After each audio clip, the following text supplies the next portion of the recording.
Guys, what is good? We're back with another exciting video, and today we're going to dive deep into understanding how you can take more control over your year, particularly looking at planning and calendaring, and also how this can help you forecast better for your business's revenue, which leads to increased profits. So without further ado, let's just jump right into it. So if you're in the e-commerce space, you're familiar that seasons do come and go, but do our revenues have to follow the same flow? Let's decode this puzzle. What I see is most businesses sort of sail on 2 to 3 waves of significant peaks each year. But is this the fate that we should accept? So a lot of you can go into your dashboards. If you have proprietary systems, you can go into there, but you can look at your Shopify. Let's say that we've got revenue here on this axis, and then we've got the months of the year going across here. This would sort of represent start of the year, January. This would represent Q2, and this would represent sort of Q4 here. What we'll see is that these peaks actually represent key moments. So for example, here, this could be like a key gifting moment. This could be a Mother's Day, and this could be something centered around sort of the Black Friday, Cyber Monday promotions. So the peaks that matter, we're all familiar with the peaks that matter. As I mentioned, you've got the Q4 holiday season. And for example, if you're a jewelry brand or you've got something based around gifting, then you're gonna have sort of the Father's Day, Mother's Day promotions where you're gonna really see that peak. But why does it only have to be 2 times a year? These aren't just calendar dates, they're revenue magnets. You can literally go into your dashboards and see the sort of correlations between these gifting moments and the dates. So it's undeniable that these periods have a lot of influence, and a pre-pandemic example is actually what Adidas was able to achieve by sort of strategically aligning their incentives with a particular moment, that being in Q4. So through a combination of influencer partnerships and holiday-specific product launches, they tied the product launches to the specific holiday period and optimized their campaigns. They reported a 10% increase in sales from the previous year's holiday season. So this just goes to show, there is going to be that moment, but how can you foster or drive more from that moment through strategic planning? And I'll just go through here so you can see, this is the CEO. In 2019, we provided resilience and delivered a strong year yet again. We recorded revenue increases all across regions, and our direct-to-consumer business grew double digits, driven by e-commerce, one of our strategic growth areas. It's important to highlight this is one of their strategic growth areas, and they saw significant double-digit growth driven by e-commerce. Why is that? It comes down to the strategy and the planning. So this is not going to be new to some of you. You're going to be familiar with these moments, but let's dig a little bit deeper. What more can we sort of explore, and what more can we pull out? What about between the peaks? You're all familiar with the highs. You all know how to optimize for the highs. We've seen, a big brand like Adidas really optimizing for the high, getting the 10% increase. However, what about the troughs? Low ROAS, you reduce your spend, you cut back. Is it our team's fault? Is it our marketing department? Are we missing a trick? Are we less good at marketing than before? It's interesting. I actually watched a podcast with some 8-figure e-commerce store owners, even a 9-figure e-commerce store owner. And one of them said, in my years in e-commerce, the quiet periods have been the loudest lessons, and it's in the trust we innovate. So I don't actually think it's necessarily that we're worse in the down periods. It's actually the opposite in some of the cases, because we have to be more innovative to move stuck inventory, come up with creative concepts and ideas. So rather than us not being as good between the peaks, how about we think about how we can actually shift things further? So we've got the great debate. Is it the holiday season, or is it our plan around it? In Adidas's case, was it the fact that they planned for it, or was it just always going to perform like that anyway and there's increased demand? Is it our strategy making the moment, or is it the moment that defines our strategy? So we're going to unwrap sort of the difference between the correlation and the causation conundrum. It's sort of a dance between the moment and the ad account. I believe that with remarkable products and moments, it sort of enhances the success. Every great product gets its spotlight, but the season shouldn't be the only reason. So what I mean by this is, you've got a particular product. Are we necessarily better marketers because it's a particular season? Are we worse marketers? How can we take this into our own hands? If you've been watching the channel for a while, you know that I'm strictly concerned about the variables that are within our control. And this is one of the great debates that I've seen. So navigating choppy waters, you've got a constrained budget The peak's around the corner, you know Q4's coming, however, you've had a dip in this revenue. And what this actually does is it puts a constraint on your ability to handle your inventory, because perhaps you can misjudge demand, and it doesn't allow you to actually forecast properly for the demand that you're going to see in Q4 because you can't order for it. So this is one of the biggest constraints, sort of handling demand that's expected versus the revenues that you're seeing in one of the lows. What this actually does is the under ordering decreases cash flow, and it actually increases your amount of risk, because these are real challenges that you're going to face throughout the year. So how can we paint a different picture? This is what I've been thinking, why settle for 2 peaks in a year when the calendar has 12 months? Let's not wait, let's create. Let's craft at least 6 revenue peaks. How can we be more creative? How can we dive into storytelling around product releases and cultural moments that resonate? So what I mean by this is Adidas were clearly able to couple the holiday season to a product release. However, how about you have a product release that then ties into its own lane? So you can actually drive up demand and interest based on the product being released, and then the holiday season can have its own sort of peak. Again, when we're talking about, cultural moments that resonate, you can do things such as, back to school, International Women's Day, pet days. How can you tie the cultural relevance and increase demand based around product releases? This can just generate you a different peak. Let's rethink revenue. Let's craft a year of peaks, let's paint a different picture. Let's have something that actually oscillates in this sort of pattern where we create our own success. Because what we can actually see is that the peaks are often progressive. So let's say we get a cohort come in here of new customers that come in from something that we've done around a product release, or it could be around a cultural moment. What this actually does is we'll then see an increase in the next period, because now we have a new group of people that we can then market to. So the importance of actually creating these moments allows us to see a progressive increase. We can see it go up and down here. We can see ebbs and flows and spikes. But what we actually want to aim for is something that's progressive. So you remember the graph that I showed at the start, you sort of have those 2 periods, one up and it kind of goes down and then goes up again. What we actually want to do is begin to foster cohorts. We can do this through sort of leveraging external forces, PR campaigns, influencer moments. We can consider these reinforcements to aid consistent growth throughout the mission.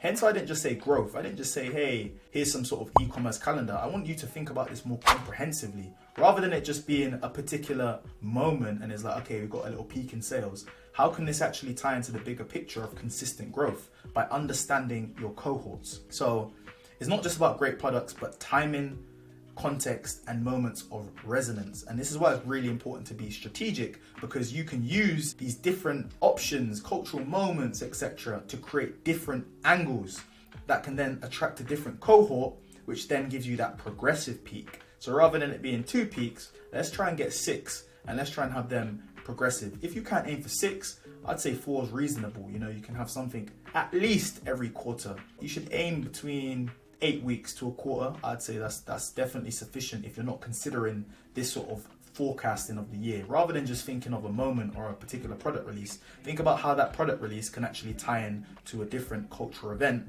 or gifting season or holiday moment. This is really important. Again, I want to just dive a little bit deeper in terms of reaping the rewards. Consistent growth isn't just magic. It isn't luck of the draw. So you've got a new customer today. They're a part of your next big sales success story. And this is when we can actually tie it to, remember when I mentioned the cohorts? This is when we tie it to a 60 to 90 day LTV. What does that mean? Now, a lot of people will be optimizing for the average order. They're trying to upsell, get immediate gratification from the front end. They want the customer to spend as much as possible in that initial purchase. However, strategic ones and the bigger businesses are thinking about customers in terms of cohorts. A lot of companies are even willing to lose on the front end in terms of their customer acquisition costs in order to gain in the future through the lifetime value. Let's say a customer spends $25 with you and you may spend $25 to acquire that customer. If you're thinking short term, you're going to think that that's a loss. You might be trying to squeeze the $50 out of them immediately. But how can you start to see it as cohorts? How can you start to see, okay, the customer acquisition cost is $25. However, that customer is going to spend $25 every month. And this is why we're seeing an increase in things such as subscription models, because it's based around this system. It emboldens this sort of system of understanding the lifetime value of the customer. So in a conversation with another founder, they mentioned that their sustained growth wasn't accidental, and actually monitoring their customers' 60 to 90 day LTV became a pivotal strategy. So what a lot of you may be seeing right now is something that's closer to this. Your average order value is this. You're not really focusing on the numbers of how much this customer spends in 60 days time or how much they spend in 90 days time, where you're only seeing a 10% lift. Whereas if you want to be a little bit more strategic, if you assess this customer cohort or this customer within 60 to 90 day periods, you can actually see increases of 50, 70%. And it may not seem profitable on, when you're measuring just standard MER or average order value, but when you really look into the details of the lifetime value, that's when it becomes huge. I'm going to make a video about actually demystifying e-commerce metrics. We're going to look into all of that, unit economics and things of that nature, because this is for those of you that want to have a grasp of the core fundamentals, not just gimmicks and strategies, but how you can actually have sustainable success. So I hope this makes sense. It's not just magic, it is a system. I like to think of things as systems and things that you can actually have within your control. And when you start to understand the numbers, that's where it almost seems like it's magic. So again, as I said, this is what it looked like when you're only optimizing for the average order value, maximizing the upfront. But what about after 60 days? What about after 90 days? And how can you focus on these lifts being, 50% lifts rather than it just being 10%? Because that's not very profitable. It may seem profitable. You may be trying to cheap out on the customer acquisition side of things, but you should really be investing in the best customer journey and experience and think about how you can get these repeat purchases. So seeing the bigger picture, a year has valleys and mountains. Why not just turn these valleys into smaller peaks? Strategically sandwich the highs, addressing the lows. To give you a visual representation, this is what I'm talking about when it's seeing the bigger pictures. Okay, how can we identify the low periods here and how can we drive up demand? That is within our control. Product releases in between seasonal periods that we know are going to be big. Q4, you're going to see a surge in demand. You're going to have this offer or promotion in the summer. So what about the in-betweens? Why not be more strategic? We need to be more forward thinking based on, logistics and supply chains, but we also need to be strategic in terms of painting the story for the customer. This is going to be the execution masterclass. You're thinking, okay, we've sort of laid out the fundamentals and we've laid out the foundations. Now let's actually talk about actionable steps. And I'm going to give you the toolkit. I'm going to give you the toolkit that we use on our clients. And I'm going to give you the toolkit that if no one's ever actually explained it to you in this way, you can find it to be useful and beneficial. So I like to see it in sort of a couple of different ways. I like to look at the high level views, and then I like to look at social media and then paid traffic.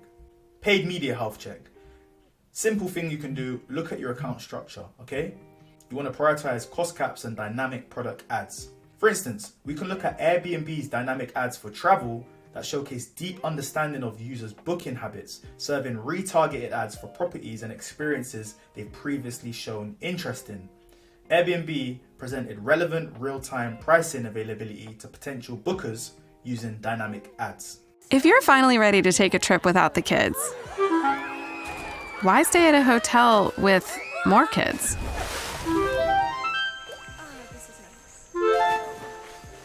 Get an Airbnb and get a place to yourself. Assess your account structure.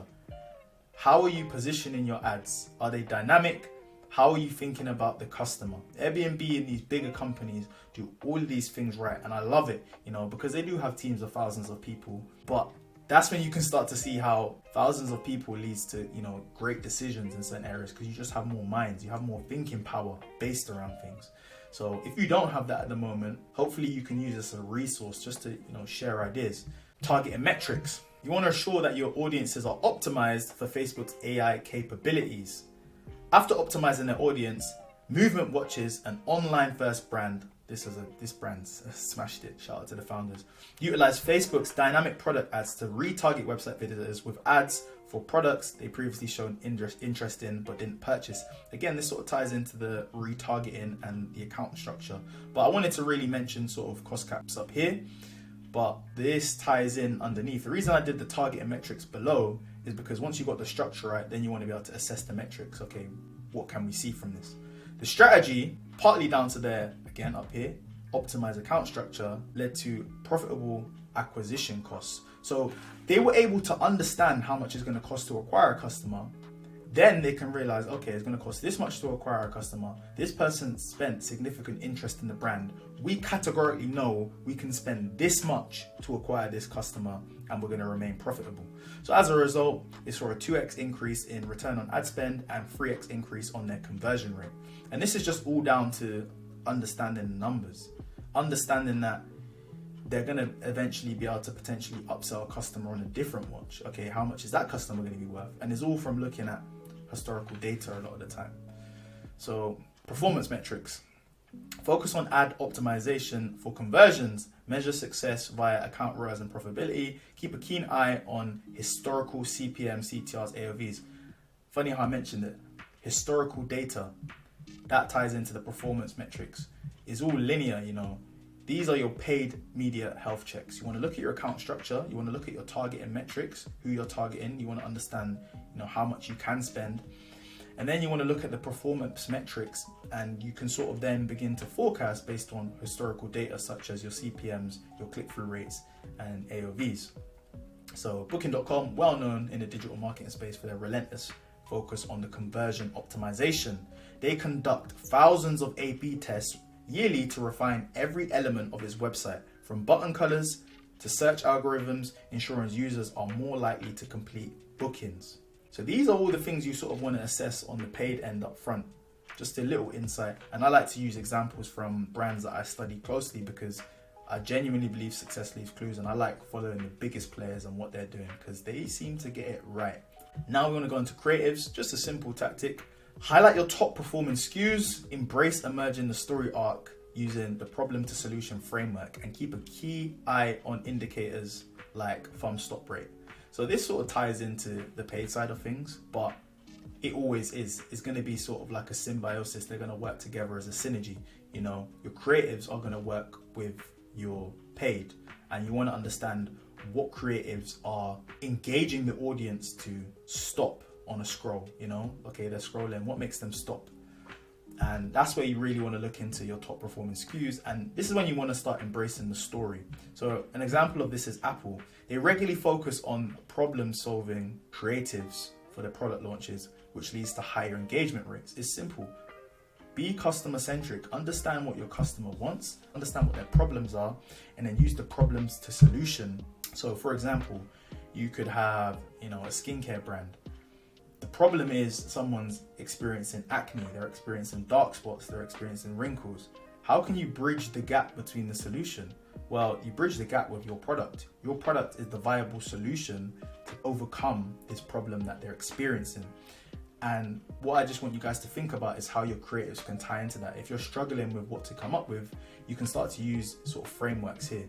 Problem solution framework, and then keep a key eye on your indicators. Again, I like to balance between the creative side of things, human psychology, but also the metrics, measuring the metrics in terms of past performance to indicate what can lead to our future success. Then the third thing, again, strategic forecasting. I kind of just mentioned it then, but adopt a data-driven approach. So as much as I was talking about creatives and human psychology, this is a way that we can sort of prevent over projecting. And as I mentioned before about our 60 to 90 day LTV, always focus on the lifetime value, not always average order value, but LTV as well. A lot of people say LTV with unrealistic timeframes because LTV can be 0 to forever. But the reason I mentioned sort of 60 to 90 days, and you can even use 30-day LTV, is because then you can start to see it as a cohort. The reason we want to focus on that is because then we can understand how much we can spend to acquire customers, which is going to be important. So again, another big player, Amazon, for instance, they leverage historical data to remarkably accurate levels, predicting their prime day of sales. Now, I heard it's somewhere within a 3% margin of the actual amount, which is crazy. So what they're able to do is have an anticipatory shipping model, which is based on predictive analytics, which means they can sort of understand their demand based on their previous data and be able to match demand in almost close to real time. You don't have to do it to that level, but again, it's giving you the framework to think from of how you can forecast strategically. You've got a sort of paid media checks, things to check out for. You check out on a creative side of things, and you also want to look at how you can forecast and see the bigger picture. These are the things I want you to think of. As much as I like to look at the micro, I also like to look at the macro and what's influencing things on a grander scale and on a bigger level. Again, audit and analyze to aim higher. The litmus test for our campaigns, forecasting tools, and the mantra: if you're not reviewing, you're not renewing your potential. Again, if you're not reviewing, you're not renewing your potential. We're so keen often to think about the next customer and how much that customer is going to spend, and putting money into this influencer campaign and setting up a party here and setting up an industry event and doing this and a trade show that. But are you reviewing what's happened in the past? Because your previous customers and the people that are bought from you, they're going to be the highest intent to purchase again, and they're going to be able to give you the most insight into your brand moving forward. So I strongly believe in just reviewing. Sometimes take a step back to assess. You may not have a huge pool of customers, you may not have a huge email list. However, there will be metrics that you can pull from if you just take the time to think about it. Okay, and usually that just is a case of thinking about where you want to get to and then reverse engineering. So okay, I've got this amount of people, okay, we've got this amount of new customers, their average order value was this, within a 60-day period they spent this, over a 90-day period, they spent this. How about we implement an email here showing them this if they purchased this? Use this when you can really begin to segment your audience, you know. Big brands like Nike, a lot of their customers are repeat purchases, and it's because they understand the cohort side of things. And e-commerce just gives you a better grip on that because you can see exactly when they purchased. In stores, a lot more difficult, and that's why they always try to collect your email. You'll probably see it's a way for them to sort of track when you purchased. But online, it gets clinical. They've got data analysts that their whole job is just revolved around this. So audit, analyze to aim higher. It will allow you to genuinely see into the future. I like to give anecdotal thoughts, you know, with the clients that I work with and just my general beliefs around the topic. But as you see, I like to also include case studies of the biggest brands, Adidas, Amazon, you know, Nike, players like this all the time. I love it. So parting wisdom, consistent growth is a journey, not a destination. Let's embark on it with foresight, strategy, and execution. Dream, but also do. Implement, review, and thrive. So I hope you guys have found this useful. This one was a really exciting one for me because I feel like there are marketers there that, you know, they do Facebook ads, they do social media management, but they never really dive into the crux of it. And I think that's what I really want to start diving into. I'm a very creative person. I enjoy and thrive on the creative side of things. However, data is going to be able to best inform your decisions. And rather than seeing things from, you know, average order and thinking about the front end, forecasting, looking at it as a whole year, not just looking at Q1, not just looking at Q2, actually looking at how you can create moments to drive your success and how it can be progressive and consistent growth is what's important. Thanks again. If you're an established e-commerce brand, you're looking to scale online, you find some of this stuff insightful, book in a call with myself or my team. We'll see if we can help you. No obligations. I just enjoy this stuff.